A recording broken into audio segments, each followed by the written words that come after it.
Hey, everybody. Today, I want to talk about your goals for 2021 and how if you approach like a project, it can be a little less overwhelming because we'll get to the first step in a moment. But just as a review, a project is a temporary endeavor undertaken to create a unique product, service, or result. When you're talking about your goals and the things you want to accomplish for 2021, it's a temporary endeavor undertaken to create a unique result because you want to change something, you want to make it better. Maybe you want to get more potential projects. If that's the case, the first step is to get leads. And how are you going to get leads? So there's all kinds of things. And I'm not here to solve those problems for you. I'm just here to discuss how I go about sorting out the end of the year and what do I need to focus on for the next year. Let me go to my next slide. I forgot this slide was animated. Let me go back one. What is project success? If we're going to talk about what a project is, well, project success for WordPress projects are projects that are completed on time, within budget, with results that meet the client's business requirements. But if you're looking at setting goals and accomplishing those goals for 2021 as a project, then what is project success? Well, we'll get to that in a minute, because what we're going to do is we're going to take those 6 productivity principles for WordPress project success, which really are 6 productivity principles for project success, regardless of which kind of project you implement. There's the dancing girl. When you have a successful project, you can do the happy dance. If we look at our 6 principles, the first one is define the job in detail. For your WordPress project, that is define the job in detail with a content first approach.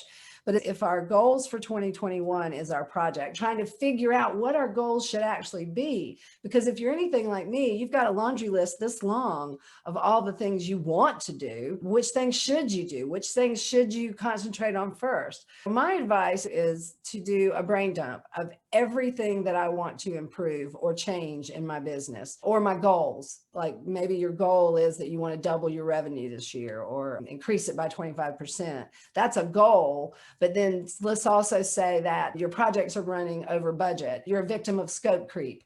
Then you're going to want to get some control over scope creep in your projects and implement some processes for that. Sit somewhere where you can think and where there's not distractions, and write down everything there is you want to change about your business. That's the first step of defining the job in detail. The second step would be to break that down. Take those things and group like items together. For example, if you are looking to deal with scope creep, you need your change control process, but you also need a good acceptance management process as well. You would group those things together and then prioritize the things that are most important for you to reach your goals. If you have a goal of doubling your revenue and part of your loss of revenue is due to scope creep or content delays from the client, you're going to want to prioritize those because that's going to get you to your goal faster.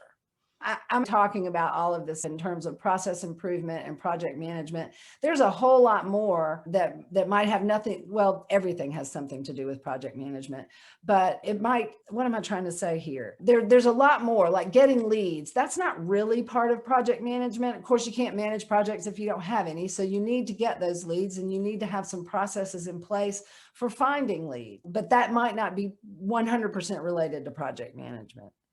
The next thing is agree on acceptance criteria. If it's just you, there's nobody that you need to agree with, but what is going to be your measure of success for whatever piece of this jumble of things you want to improve and the goals you want to set? What's going to be your measure of success? How will you know? Maybe your ultimate goal is to double your revenue, but you're going to really consider that a success if you have increased your revenue by 25%. So you need to decide up front what your measure of success is, because that's going to have an impact on these decisions right here when you estimate the time and cost. How much is it going to cost you to implement this improvement?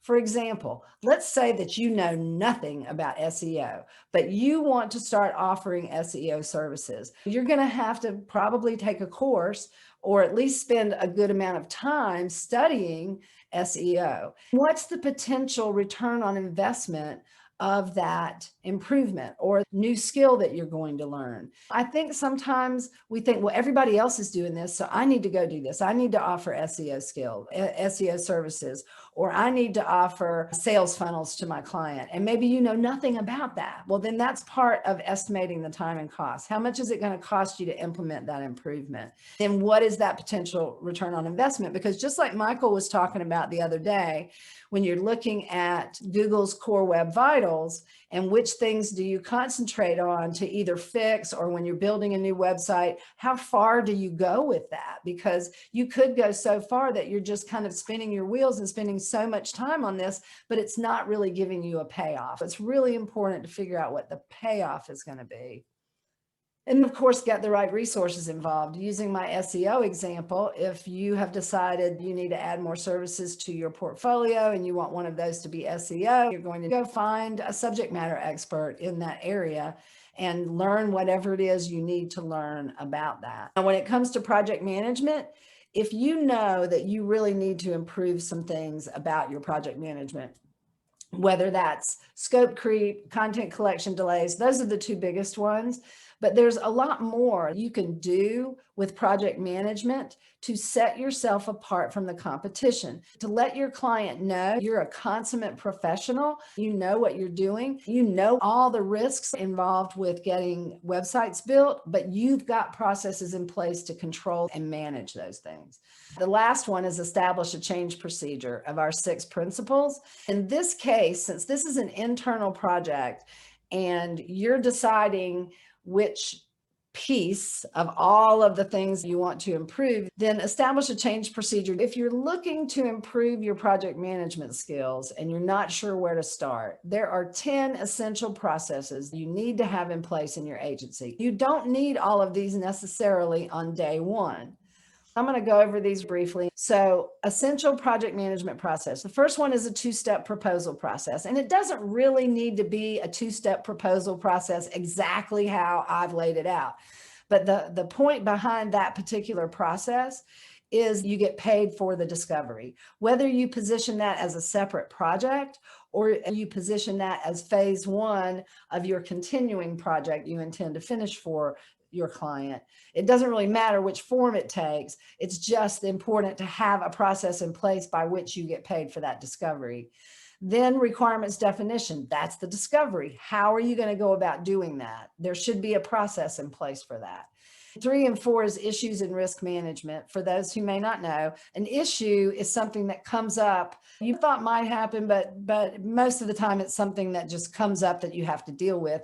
Whereas risk, pardon me, are those things that you already know are likely to be a problem, and putting a mitigation plan in place for if this happens, this is how we're going to deal with it. The biggest one of those is always content collection bottleneck, that delay from the client when they don't get the content done when they're supposed to. That is a risk to every project and in every proposal that you do, in my opinion. Your content first development approach, it's one of the big elements of stopping that content collection bottleneck. What's that approach going to be? Exactly how are you going to manage that? There's your WordPress technical approach, your plugin stack. Do you insist that clients host with you, and who is that host? Do you provide the premium plugins, or do you insist your clients get those? You need to have that technical approach nailed down. Your communication plan, what are your hours of working? And when clients have issues and problems, how do they get in touch with you after hours, if that's even possible, or on the weekends? What are your boundaries where communication is, and what are your channels of communication you want your client to use? That needs to be established. And of course, a defendable estimating process. And when I say defendable, all I mean by that is there needs to be a mathematical way you come up with your estimates, not just the crystal ball approach or grabbing some number out of the air because that's what everybody else says you should charge for a 5-page website. You need to know, how did I come up with this estimate? Not that you would necessarily share that formula with anyone, but you need to have a repeatable formula because that's the only way to get any better at it. You need, of course, your change control process. That's the biggest element of stopping scope creep, is by having a good change control process you invoke without exception. And then acceptance management, again, repeating things some of you have heard a million times. The reason we use the term acceptance is because we don't care if the client approves of it or not, because if it meets the criteria we have already set up for approval or acceptance, then it must be accepted. It's just a matter of a checklist. Does it have all these things? Does it do all these things? So if I were wanting to improve my project management processes in 2021, and I wasn't really sure where to start, the three most important ones, in my opinion, especially if you're just starting out, I did it again, it's an animated slide, so I'm going to fast forward to the end there. But the three that I've highlighted in red are the ones that will most likely have the biggest impact on your profit margin, on holding on to your profit margin, but they also are the easiest ones to implement, because as long as you have a good process that you educate the client on before you ever sign any papers, and they sign papers agreeing to follow these processes, then you will lose less money out of your profit margin, because you'll be able to control the change. You'll get paid for everything you do, whether that's the discovery or changes that come along. And there'll be a criteria for acceptance, because, you know, a lot of those changes tend to pop up right at approval time. Well, I thought it was going to have this, but if it's not on that list of pre-approved acceptance criteria, then it doesn't need to be there. So this is sort of a short episode today. We're getting close to the holiday. We're not going to have our Friday chat this Friday because it's Christmas Day. And then the following Friday is New Year's Day. I may or may not have a chat that day. It just depends on how I feel. If there's people around and you want to chat, maybe we'll do that. We'll just have to wait and see how things go. I hope everyone has a lovely holiday, and that you take some time off to recharge, take a step back and look at your business from a big picture, and really figure out what it is you want to work on for 2021. Here's the most important thing, and this is something that as I get older becomes more and more important to me, is doing what you love. If what you love is the deeper techie stuff, let's use Michael as an example. Michael was talking the other day, his strong suit, what he really loves is local SEO and the technical aspect of all that. If you're struggling with where you should put your emphasis and how your business should go for 2021, I encourage you to think about what it is you really love to do.